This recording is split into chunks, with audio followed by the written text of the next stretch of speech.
দুয়ার খুলল জুলাই গণঅভ্যুত্থান স্মৃতি জাদুঘরের। শেখ হাসিনার ১৬ বছরের দুঃশাসনের চিত্র পরিদর্শন প্রধানমন্ত্রীর। সর্বসাধারণের জন্য উন্মুক্ত কাল। দেশে প্রবাসী আয় পাঠানোর শীর্ষে সৌদি আরব, ২ ধাপ এগিয়েছে যুক্তরাজ্য। রেমিটেন্স কমলেও যুক্তরাষ্ট্র থেকে সর্বোচ্চ রফতানি আয়। শেড সংকটে বেনাপোল স্থলবন্দর, বৃষ্টিতে নষ্ট হচ্ছে আমদানি পণ্য। দীর্ঘদিনেও মিলছে না সমাধান, দাবি ব্যবসায়ীদের। ড্রেনেজ ব্যবস্থা ঠিক করার আশ্বাস। আমন মৌসুমের প্রস্তুতিতে ব্যস্ত বরেন্দ্র অঞ্চল। উঁচু জমিতে সেচের জন্য গভীর নলকূপই ভরসা। বেশি দামে সার কীটনাশক বিক্রির অভিযোগ, বাড়ছে উৎপাদন খরচ। এবং জ্বালানি বাজারে অস্থিরতার সুবিধা লুটছে বড় বড় কোম্পানি। দ্বিতীয় প্রান্তিকে ৪৪% নিট মুনাফা বৃদ্ধি সৌদি আমেরিকার। ব্রিটিশ কোম্পানি বিপির দ্বিগুণ লাভ।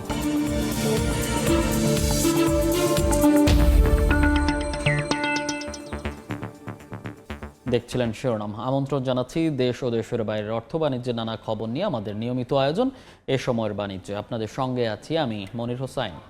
জুলাই গণঅভ্যুত্থান স্মৃতি জাদুঘরের উদ্বোধনী অনুষ্ঠানে বক্তব্য রাখছেন প্রধানমন্ত্রী তারেক রহমান। আমরা সরাসরি যাচ্ছি সেখানে। Attending and amending the constitution in 1975. Later, the proclaimer of Bangladesh's independence, Shohid President Ziaur Rahman, upon assuming the responsibility of governing the state, restored multi-party democracy in the country. পরবর্তীতে বাংলাদেশের স্বাধীনতা ঘোষক শহীদ প্রেসিডেন্ট জিয়াউর রহমান রাষ্ট্র পরিচালনার দায়িত্বে এসে দেশে পুনরায় বহুদলীয় গণতন্ত্র পুনঃপ্রতিষ্ঠিত করেছিলেন। এইসব ইতিহাস জুলাই গণঅভ্যুত্থান স্মৃতি জাদুঘরে সংরক্ষণ করা হলে ভবিষ্যৎ প্রজন্ম অবশ্যই উপকৃত হবে। If this history is preserved in the July Mass Uprising Memorial Museum, future generations will undoubtedly benefit from it.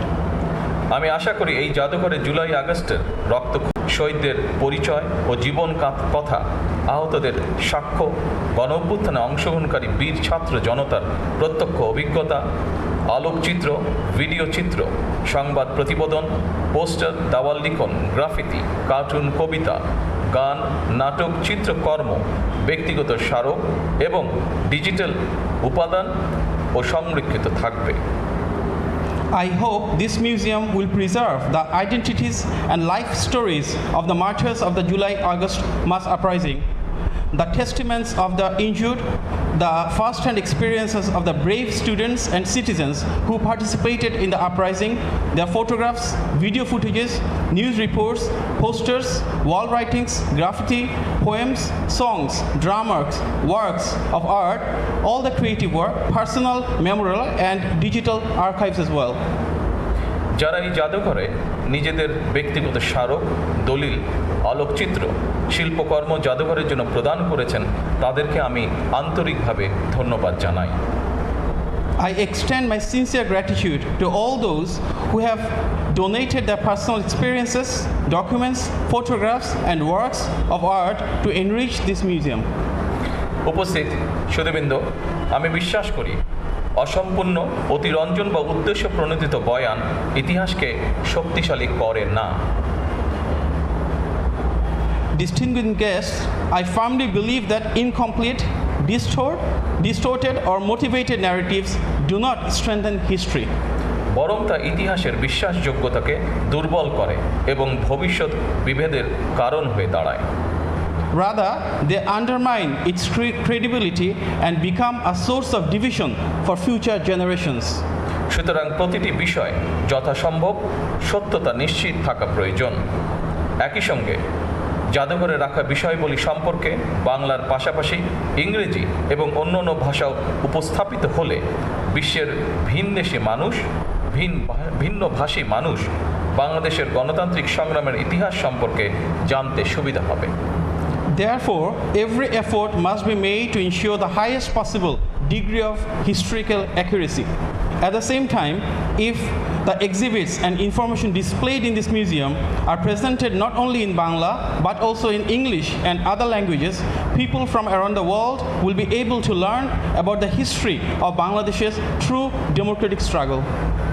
উপস্থিত শহীদ পরিবারের শোকাহত সদস্যবৃন্দ, ফ্যাসিবাদ বিরোধী আন্দোলনে যারা হতাহত হয়েছেন পর্যায়ক্রমে আইনের যথাযথ প্রক্রিয়া অনুসরণ করে সেই বিচার হবে স্বচ্ছ, নিরপেক্ষ এবং বিশ্বাসযোগ্য। সরকার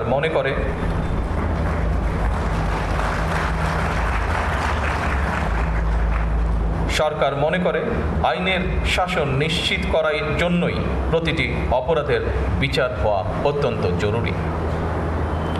Distinguished members of beloved families of the martyrs, those who lost their lives in the anti-fascist movement will receive justice.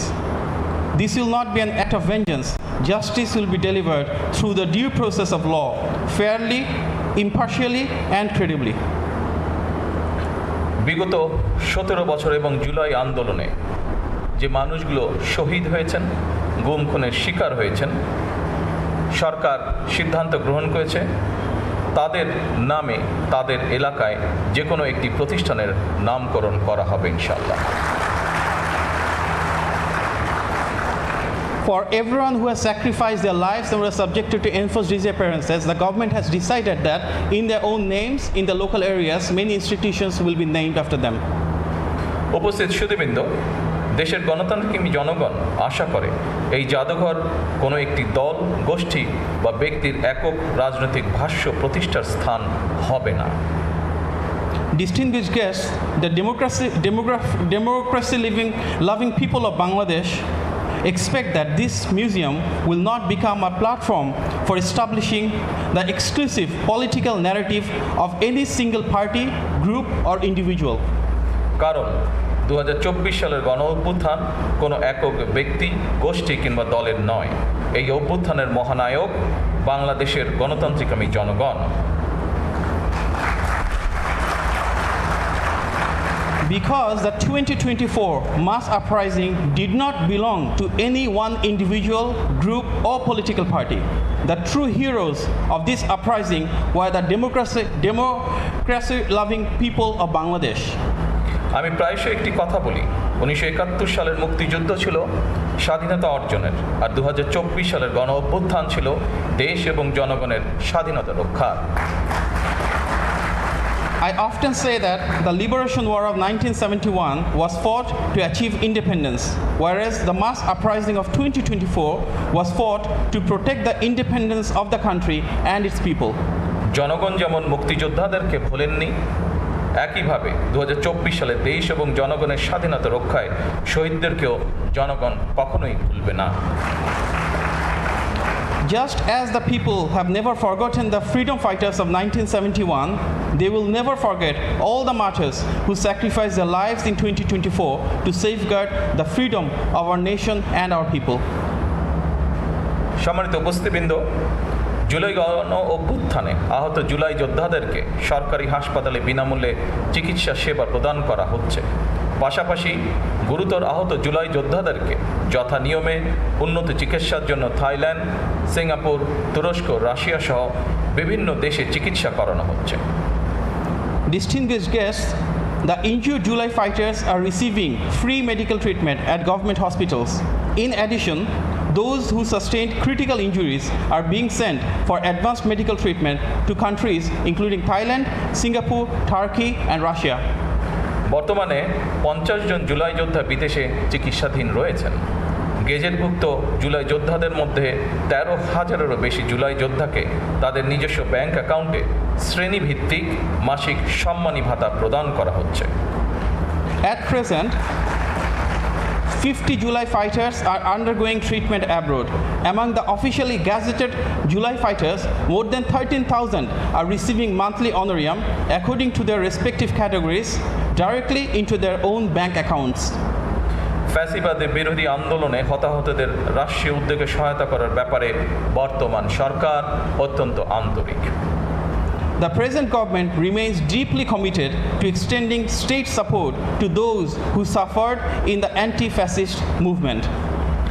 আর্থিক সহায়তার পাশাপাশি বর্তমান সরকার শহীদদের কাঙ্ক্ষিত বাংলাদেশ প্রতিষ্ঠার কাজও শুরু করেছে। এরই অংশ হিসেবে দেশ পুনর্গঠনের লক্ষ্যে 31 দফা নির্বাচনী ইশতেহারের পাশাপাশি জাতীয় সংসদের সাউথ প্লাজায় স্বাক্ষরিত জুলাই সনদ পর্যায়ক্রমে বাস্তবায়ন কার্যক্রম শুরু হয়েছে। Alongside providing financial assistance, the present government has also begun the work of building the Bangladesh envisioned by our martyrs. As part of the national reconstruction effort, implementation has commenced in phases of both the 31-point election manifesto and the July Charter, which was signed at the South Plaza of the National Parliament. একই সঙ্গে গণভোটের আকাঙ্ক্ষা বাস্তবায়নের লক্ষ্যে জাতীয় সংসদে গঠিত সংবিধান সংশোধন সম্পর্কিত বিশেষ কমিটিও কাজ শুরু করেছে। At the same time, the Special Committee on Constitutional Amendment formed in the National Parliament has also begun its work to fulfill the aspirations of the people.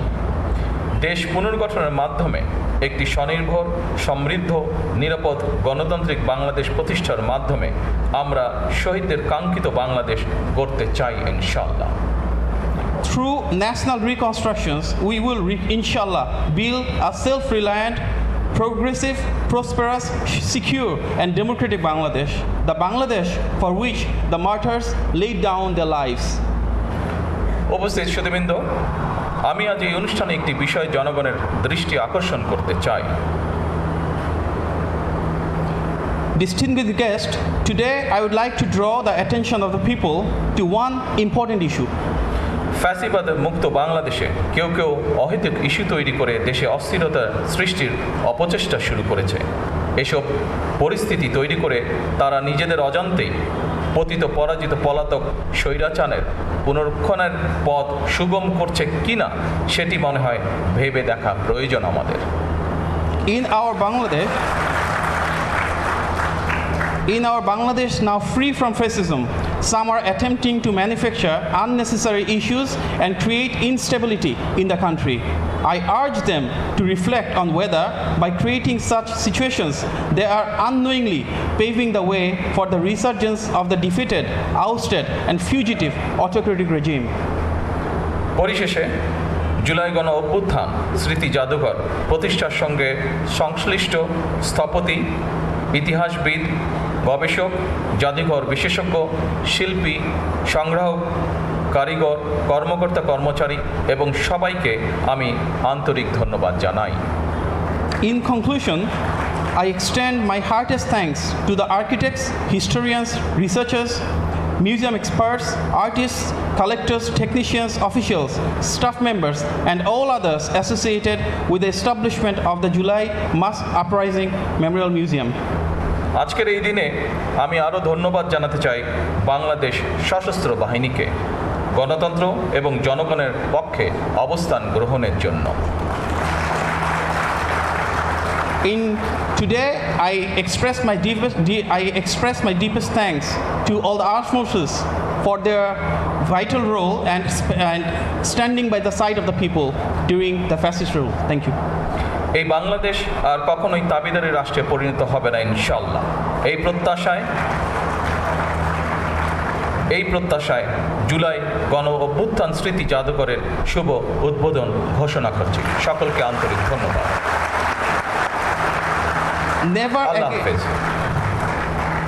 Never again shall Bangladesh become a subservient state any further.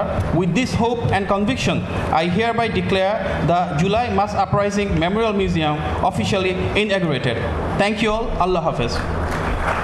মাননীয় প্রধানমন্ত্রীকে তার মূল্যবান বক্তব্যের জন্য এবং জুলাই জাদুঘরের শুভ উদ্বোধন ঘোষণার জন্য আন্তরিক ধন্যবাদ ও কৃতজ্ঞতা জানাচ্ছি। জুলাই গণ অভ্যুত্থান স্মৃতি জাদুঘর উদ্বোধন করে কথা বলছিলেন প্রধানমন্ত্রী তারেক রহমান। আমরা সরাসরি যুক্ত ছিলাম সেখানে। এর আগে জুলাই গণ অভ্যুত্থান স্মৃতি জাদুঘর উদ্বোধন করেছেন। এবার অন্য প্রসঙ্গ। বাংলাদেশে রেমিটেন্স পাঠানোর শীর্ষ অবস্থান হারিয়ে এক ধাক্কায় 5 নম্বরে নেমে গেছে মার্কিন যুক্তরাষ্ট্র। আর 2 বছর পর আবারও 1 নম্বরে উঠে এসেছে সৌদি আরব। বাংলাদেশ ব্যাংকের হালনাগাদ প্রতিবেদনে দেয়া হয়েছে এমন তথ্য। সর্বোচ্চ রেমিটেন্স পাঠানো 5 দেশের তালিকায় 2 ধাপে এগিয়েছে যুক্তরাজ্য, তৃতীয় অবস্থান ধরে রেখেছে সংযুক্ত আরব আমিরাত, চতুর্থ স্থান দখলে নিয়েছে মালয়েশিয়া। 2025-26 অর্থবছরের রেকর্ড $3,558 কোটি 94 লাখ ডলার রেমিটেন্স পাঠিয়েছেন প্রবাসী বাংলাদেশিরা। এর মধ্যে সর্বোচ্চ $584 কোটি 89 লাখ ডলার এসেছে সৌদি আরব থেকে। 2024-25 অর্থবছরে রেমিটেন্স পাঠানো শীর্ষ 5 দেশের তালিকায় দ্বিতীয় অবস্থানে থাকা মধ্যপ্রাচ্যের এই দেশ থেকে এসেছিল $426 কোটি 44 লাখ ডলার। অর্থাৎ এক বছরে সৌদি থেকে আসা প্রবাসী আয় বেড়েছে $158 কোটি 45 লাখ ডলার বা 37.15%। 2023-24 অর্থবছরে রেমিটেন্স পাঠানোর শীর্ষ দেশের তকমা হারিয়েছিল দেশটি। রেমিটেন্স পাঠানোর হিসাবে এক বছরের চতুর্থ অবস্থান থেকে দ্বিতীয় স্থানে উঠে এসেছে যুক্তরাজ্য। 2024-25 অর্থবছরে যেখানে $316 কোটি 46 লাখ ডলার প্রবাসী আয় এসেছিল যুক্তরাজ্য থেকে, সেখানে গেল অর্থবছর এসেছে $507 কোটি 20 লাখ ডলার। বছর ব্যবধানে বেড়েছে 60.27%। তৃতীয় অবস্থান ধরে রাখা সংযুক্ত আরব আমিরাত থেকে গেল অর্থবছর রেমিটেন্স এসেছে $458 কোটি 39 লাখ ডলার। এক বছরে বেড়েছে 9.97%। 2023-24 অর্থবছরে এই দেশ থেকে এসেছিল সর্বোচ্চ $463 কোটি 42 লাখ ডলার প্রবাসী আয়। পঞ্চম থেকে চতুর্থ অবস্থানে উঠে আসা মালয়েশিয়া থেকে 2025-26 অর্থবছরে $340 কোটি 37 লাখ ডলার প্রবাসী আয় এসেছে। 2024-25 অর্থবছরের তুলনায় যা 21.35% বেশি। শীর্ষ অবস্থান থেকে এক ধাক্কায় 5 নম্বরে নেমে যাওয়া মার্কিন যুক্তরাষ্ট্র থেকে গেল অর্থবছর প্রবাসী আয় এসেছে $301 কোটি 32 লাখ ডলার। দ্বিতীয় অবস্থান থেকে 2024-25 অর্থবছরে 1 নম্বরে উঠে আসা এই দেশ থেকে এসেছিল $473 কোটি 31 লাখ ডলার। অর্থাৎ এক বছরে 57.08% কমেছে যুক্তরাষ্ট্র থেকে আসা প্রবাসী আয়ের পরিমাণ। কামরুল হাসান সবুজ, সময় সংবাদ, ঢাকা। কিশোরগঞ্জে নদীর তলদেশে সঞ্চালন লাইন মেরামত কাজের জন্য বন্ধ রয়েছে গ্যাস সরবরাহ। এতে চরম বিপাকে পড়েছেন স্থানীয়রা। গ্যাস সরবরাহ স্বাভাবিক হতে আরও কয়েকদিন সময় লাগবে বলে জানিয়েছে তিতাস গ্যাস কর্তৃপক্ষ। কিশোরগঞ্জ থেকে নূর মোহাম্মদের তথ্য, রুবেল হোসাইনের ছবি নিয়ে রিপোর্ট। কিশোরগঞ্জ শহরের আখড়াবাজার পিটিআই গলির বাসিন্দা গৃহবধূ শর্মিন সুলতানের মাথায় যেন আকাশ ভেঙে পড়েছে। বিদেশ থেকে বেড়াতে এসেছেন 2 মেয়ে, মেয়ের জামাই ও নাতিরা। কিন্তু হঠাৎ গ্যাস সরবরাহ বন্ধ হয়ে পড়ায় কিভাবে চলবে রান্না, এ নিয়ে তার কপালে চিন্তার ভাঁজ। অন্য এক জায়গা থেকে যে সিলিন্ডার ধার করে কর্জ করে এনে কোনো রকম একটু রান্না কাজ করতেছে। তার মতো একই অবস্থা হাজার হাজার পরিবারের, বিশেষ করে শিশুদের খাবার তৈরি নিয়ে বিপাকে মায়েরা। অনেকেই সিলিন্ডার গ্যাস ও বৈদ্যুতিক চুলা ব্যবহার করে পরিস্থিতি সামাল দেওয়ার চেষ্টা করছেন। আমরা বড়রা না হয় বাইরে থেকে খাবার এনে খেতে পারি, কিন্তু বাচ্চারা তো আর চাইলে বাইরের খাবার খেতে পারে না, ওদের স্বাস্থ্য ঝুঁকি আছে। পাম্পে গ্যাস না থাকায় রোজগারের পথ বন্ধ হয়ে পড়েছে সিএনজি চালিত অটোরিকশা চালকদের। 2 দিন যাবত ইয়ানি অপেক্ষা করতেছি, গ্যাস নাই, বাড়িতে যেতাম পারতেছি না। সিএনজি ড্রাইভার আছে, এরা সার্বিক খুব কষ্টে আছে, দিন নিয়ে দিন কাউন লাগে। কিশোরগঞ্জের কটিয়াদি উপজেলার কাজিরচর গ্রামে একটি চুনা পাথরের কারখানায় অবৈধ গ্যাস সংযোগ নেয়ায় আড়িয়াল খাঁ নদীর তলদেশে গ্যাসের মূল সঞ্চালন লাইনের পাইপ ক্ষতিগ্রস্ত হয়। বিপজ্জনকভাবে নির্গত হতে থাকে গ্যাস। বিষয়টি জানাজানি হলে টনক নড়ে তিতাস গ্যাস কর্তৃপক্ষের। শুরু হয় মেরামত কাজ। এ অবস্থায় সোমবার থেকে বন্ধ করে দেওয়া হয় মূল সঞ্চালন লাইনের গ্যাস সরবরাহ। আগামী বৃহস্পতিবার নাগাদ মেরামত কাজ শেষ হলে গ্যাস সরবরাহ স্বাভাবিক হতে পারে বলে জানান তিতাস গ্যাসের এই কর্মকর্তা। দিনরাত কাজ করতেছে শ্রমিকরা। আমরা আশা করতেছি যে আগামী বৃহস্পতিবারের ভিতরে ইনশাল্লাহ শেষ হয়ে যাবে আর কি কাজ। এদিকে ঘটনার পর থেকে গা ঢাকা দিয়েছে অবৈধ চুনাপাথর কারখানার মালিক। সোমবার অভিযান চালিয়ে কারখানাটি উচ্ছেদ করেছে কটিয়াদি উপজেলা প্রশাসন। সময় সংবাদ, কিশোরগঞ্জ। দেখছেন এ সময়ের বাণিজ্য।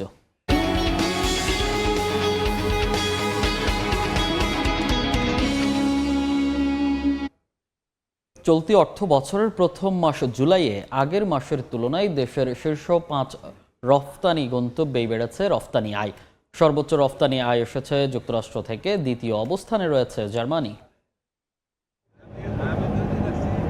জুলাইয়ে শীর্ষ 5 রপ্তানি গন্তব্যের সবকটিতেই মাস ব্যবধানে বেড়েছে রফতানি আয়। চলতি অর্থবছরের প্রথম মাস জুলাইয়ে সবচেয়ে বড় রফতানি গন্তব্য যুক্তরাষ্ট্র। দেশটিতে রফতানি হয়েছে 91 কোটি 87 লাখ ডলারের পণ্য। জুনের তুলনায় বেড়েছে 10.12%। দ্বিতীয় সর্বোচ্চ গন্তব্য জার্মানি। জুলাইয়ে দেশটিতে রপ্তানি আয় 49 কোটি 53 লাখ ডলার, মাস ব্যবধানে বেড়েছে 18.18%।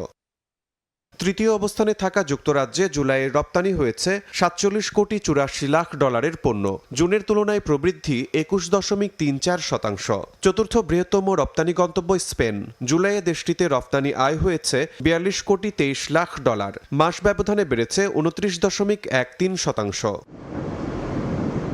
পঞ্চম অবস্থানে থাকা নেদারল্যান্ডসে জুলাইয়ে রপ্তানি হয়েছে 26 কোটি 25 লাখ ডলারের পণ্য। শিমুল হোসেন, সময় সংবাদ। এবার বন্দর বাণিজ্যের খবর।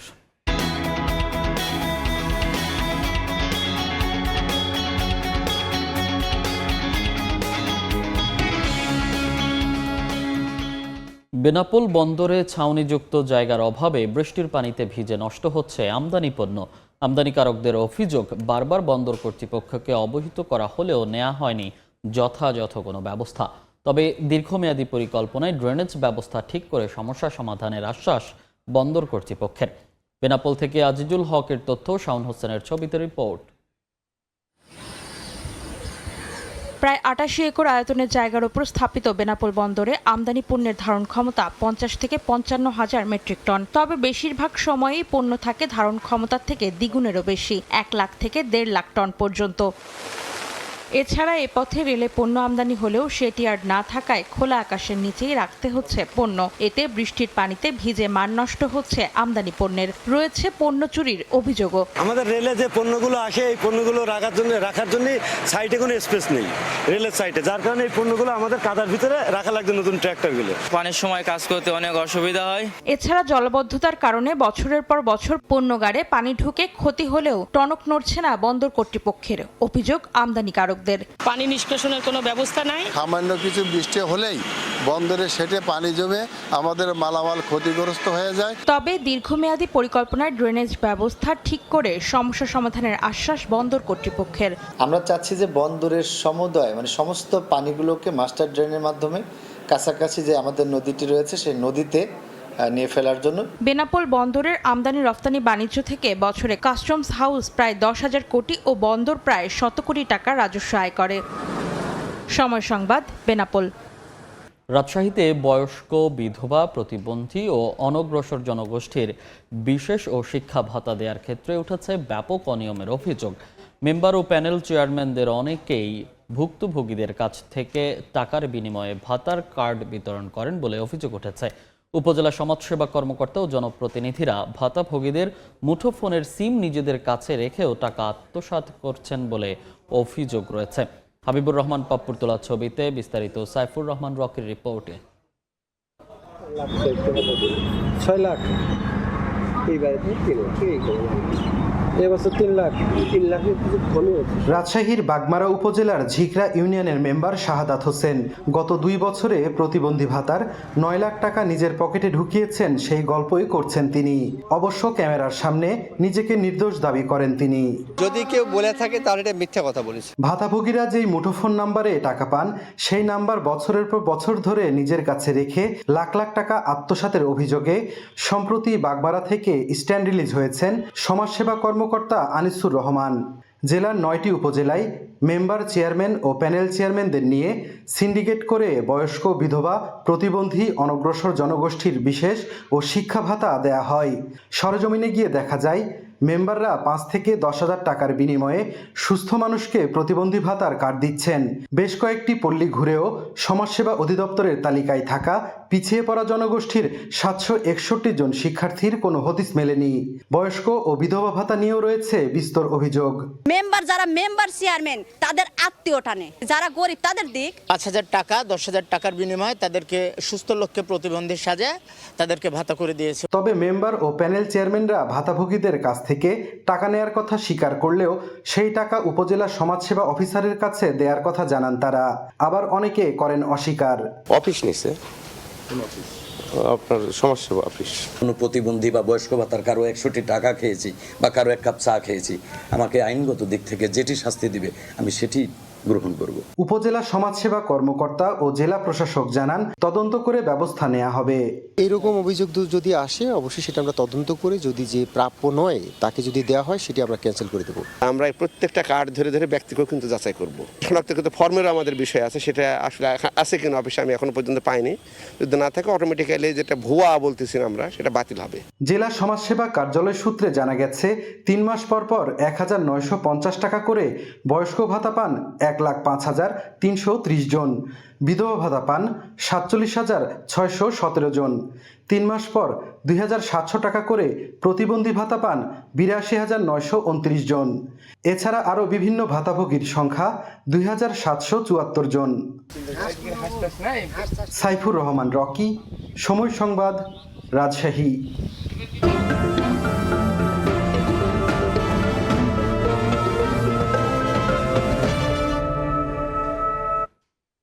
রাজশাহীর বরেন্দ্রর মাঠে এখন পুরো দমে চলছে আমন মৌসুমের প্রস্তুতি। কোথাও ট্রাক্টর দিয়ে জমি চাষ, কোথাও কাদা তৈরির কাজ, আবার কোথাও চারা রোপণে ব্যস্ত কৃষক ও শ্রমিকরা। তবে বর্ষার ভরা মৌসুমেও প্রকৃতির উপর ভরসা করতে পারছেন না তারা। বিশেষ করে উঁচু জমিতে সেচের জন্য গভীর নলকূপই এখন একমাত্র ভরসা। কৃষকদের অভিযোগ, সার কীটনাশকেরও দাম বেশি নিচ্ছেন অসাধু ব্যবসায়ীরা। এতে বেড়েছে উৎপাদন খরচ, শঙ্কা লোকসানের। আব্দুল সালামের ছবিতে মদুদ রানার রিপোর্ট। আষাঢ় বিদায় নিয়েছে, শ্রাবণও পেরোচ্ছে অর্ধেক পথ, অথচ বরেন্দ্রর মাঠে নেই বর্ষার সেই চিরচেনা জলছবি। মেঘ আসে আবার ফিরে যায়, বৃষ্টির প্রতিশ্রুতি মিলিয়ে যায় খরতপ্ত বাতাসে। সবুজে ভরে ওঠার কথা যে মাঠের, সেখানে এখন সেচের পানিতেই টিকিয়ে রাখা হচ্ছে আমনের স্বপ্ন। আবহাওয়া অফিসের তথ্য বলছে, জুন ও জুলাই মাসে বৃষ্টিপাত উল্লেখযোগ্যভাবে কম হয়েছে। বৃষ্টির এই ঘাটতির সরাসরি প্রভাব পড়েছে আমনের আবাদে। ফলে সেচের জন্য অতিরিক্ত অর্থ ব্যয় করতে হচ্ছে কৃষকদের। এর সঙ্গে সার ও কীটনাশকের বাড়তি দাম। এতে উৎপাদন ব্যয় বাড়ায় ধানের ন্যায্য মূল্য না পাওয়ার আশঙ্কায় লোকসানের শঙ্কা দেখছেন তারা। জমিতে এখন পানি না, গাছের পানি পাই না, পানি যেটা হওয়ার সাথে সাথে গড়িয়ে চলে যায়। সারের দাম বেশি, বিষের দাম বেশি। গতবারকার তুলনাতে আপনার এবার 2200-2300 টাকা বিঘাতে খরচ বেশি হচ্ছে। সব জিনিসের দাম বাড়তি হয়েছে, কিন্তু ধানের দাম নাই। জুন জুলাই মাসে যে বৃষ্টিগুলো হয়ে আসছে, সেই বৃষ্টিগুলোতে প্রায় দিনগুলোতেই দেশের অন্যান্য জেলাগুলোতে বৃষ্টি হয়, কিন্তু রাজশাহী অঞ্চলের কয়েকটা জেলাতে বৃষ্টির পরিমাণ খুব কম। কৃষি সম্প্রসারণ অধিদপ্তর জানিয়েছে, কৃষকদের উৎপাদন ব্যয়ের চাপ কিছুটা কমাতে জেলায় 17,000 কৃষককে সার ও বীজ প্রণোদনা দেওয়া হচ্ছে। নিয়মিত বাজার মনিটরিং করছি। কোথাও এরকম যদি কোনো অসাধু ব্যবসায়ীর অধিক মূল্যে সার বিক্রয়ের খবর আমরা পাই, আমরা তৎক্ষণাৎ ব্যবস্থা নিচ্ছি এবং এ বিষয়ে কৃষি মন্ত্রণালয় খুব স্ট্রিক্ট অবস্থানে আছে। চলতি আমন মৌসুমে রাজশাহী জেলায় 83,600 হেক্টর জমিতে আমন চাষের লক্ষ্যমাত্রা নির্ধারণ করেছে কৃষি সম্প্রসারণ অধিদপ্তর। মওদুদ রানা, সময় সংবাদ, রাজশাহী।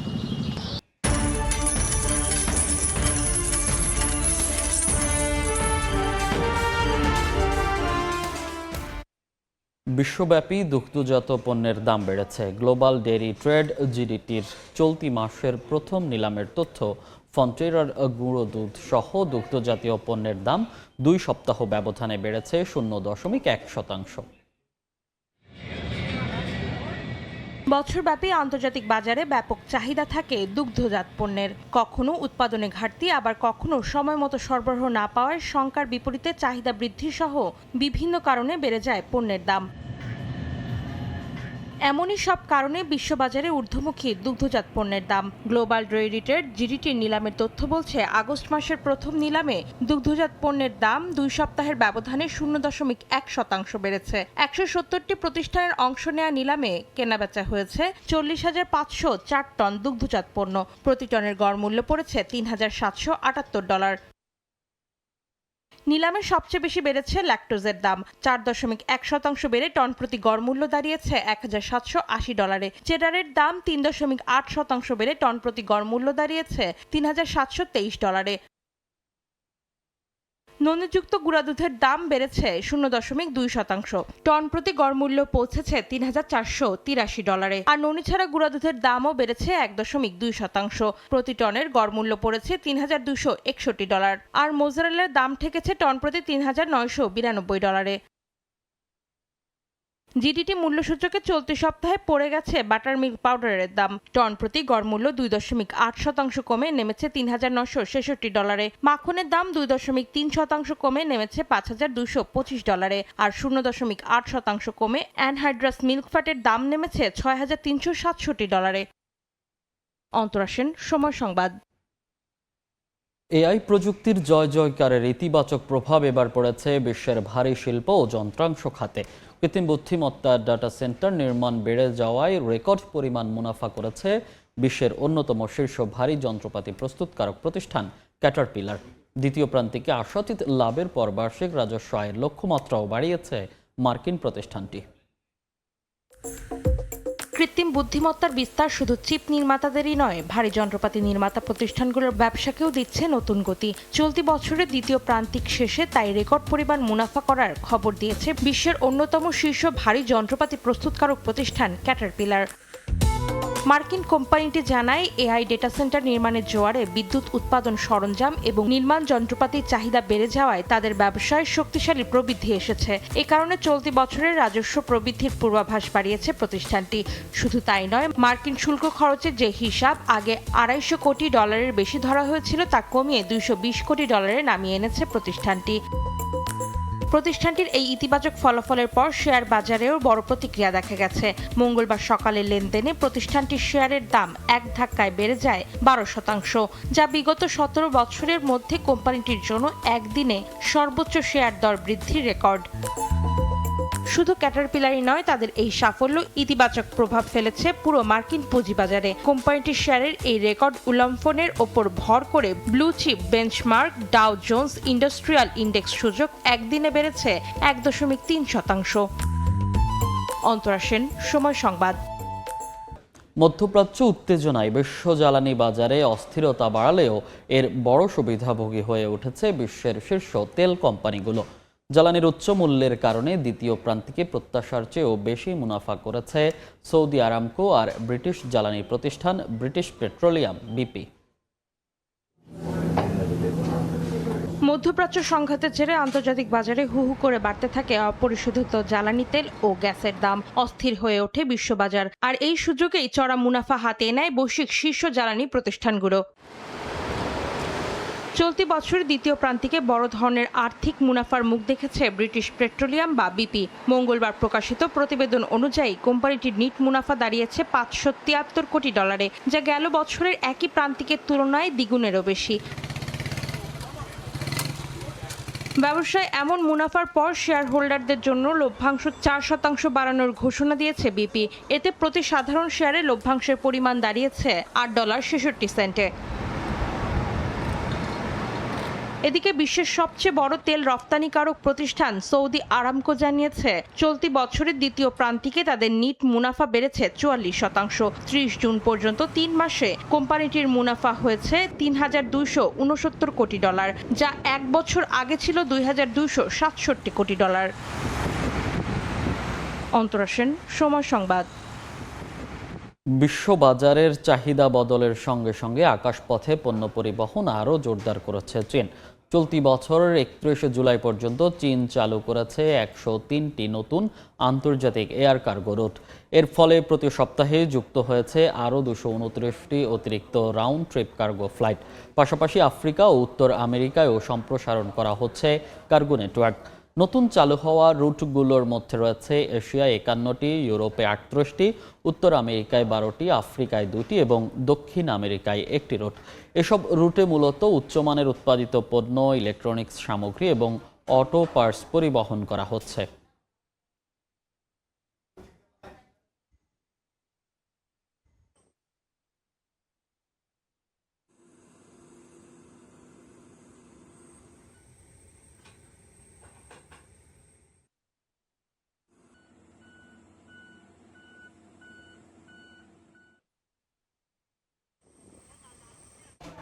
লাতিন আমেরিকার গাড়ি বাজারে বড় চমক নিয়ে এলো চীনের গাড়ি নির্মাতা প্রতিষ্ঠান BYD।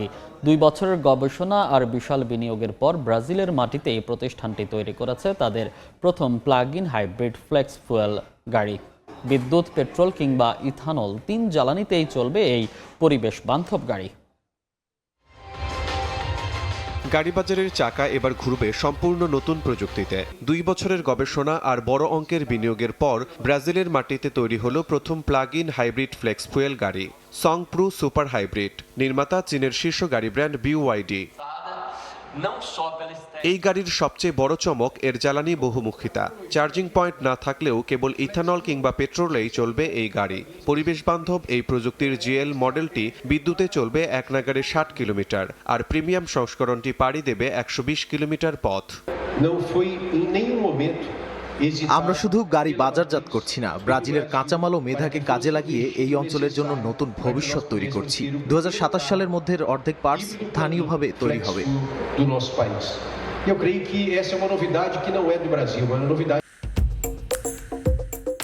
শুধু গাড়ির সংযোজন নয়, কামাকারি প্ল্যান্টে এবার ব্যাটারি তৈরির প্রস্তুতিও নিচ্ছে BYD। এই কারখানায় মোট বিনিয়োগের পরিমাণ $1 বিলিয়ন মার্কিন। লক্ষ্য চলতি বছরে 1,80,000 গাড়ি উৎপাদন করা। বুধবার থেকে ব্রাজিলের ডিলার পয়েন্টগুলোতে মিলছে এই গাড়ি। লাতিন আমেরিকার বাজার ছাড়িয়ে এই প্ল্যান্টটিকেই বিশ্ববাজারে গাড়ি রপ্তানির প্রধান হাব বানাতে চায় BYD। শিমুল হোসেন, সময় সংবাদ। এ পর্যায়ে শীর্ষ সংবাদগুলো জানিয়ে দিচ্ছি আরেকবার। দুয়ার খুলল জুলাই গণঅভ্যুত্থান স্মৃতি জাদুঘরের। শেখ হাসিনার 16 বছরের দুঃশাসনের চিত্র পরিদর্শন প্রধানমন্ত্রীর। সর্বসাধারণের জন্য উন্মুক্ত কাল।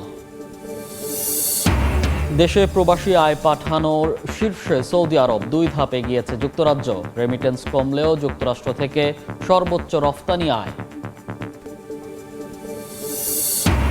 এবং শেড সংকটে বেনাপোল স্থলবন্দর। বৃষ্টিতে নষ্ট হচ্ছে আমদানি পণ্য। দীর্ঘদিনেও মিলছে না সমাধান, দাবি ব্যবসায়ীদের। ড্রেনেজ ব্যবস্থা ঠিক করার আশ্বাস।